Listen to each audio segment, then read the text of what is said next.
ఇప్పుడు సహజంగా ప్రతిపక్ష నాయకుడు ఎక్కడికి వస్తాడండి?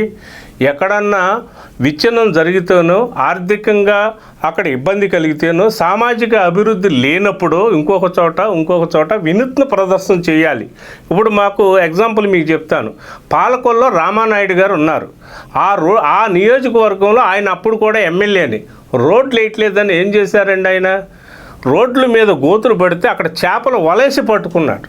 వలేసి పట్టుకుని ఇది పరిస్థితి, రాష్ట్ర పరిస్థితి అని ప్రజల యొక్క అభిప్రాయాన్ని ఆయన చేష్టల ద్వారా ప్రభుత్వాన్ని చూపించారు. అది ప్రతిపక్ష నాయకుడు చేయాల్సిన పని. మరి శ్మశానాల్లో సౌలభ్యం లేదని మంచం తీసుకెళ్ళి అక్కడ పోయేసి పడుకున్నాడు. ఎవరన్నా వెళ్ళి పడుకుంటారండి?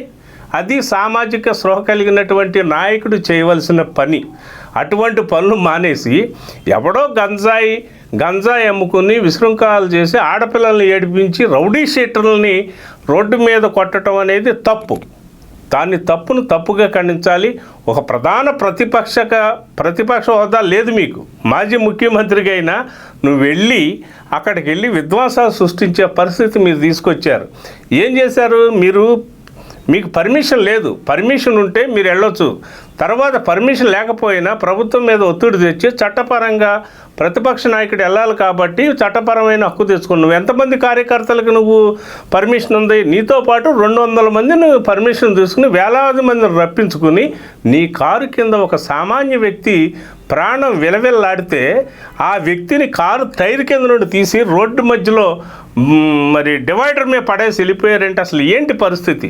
మేము చెప్తాం. ఏలూరులో ఇక్కడే నడిబొడ్డులో చంద్రబాబు నాయుడు గారు దోమలపై దండయాత్రకు వస్తే మరి ఒక మీడియా ప్రతినిధి నారాయణ అని ఒక వ్యక్తి మీడియా ప్రతినిధి కెమెరా పోతే అతను వచ్చి డయాస్ దగ్గర కేకలేస్తే అప్పటికప్పుడు కలెక్టర్ గారు పోలీసు వారు అందరూ కూడా ఆగమని అతను చెప్తే అది గ్రహించి చంద్రబాబు నాయుడు గారు పైకి పిలిపించి ఏంటి అతని సమస్య అంటే అప్పటికప్పుడు కెమెరా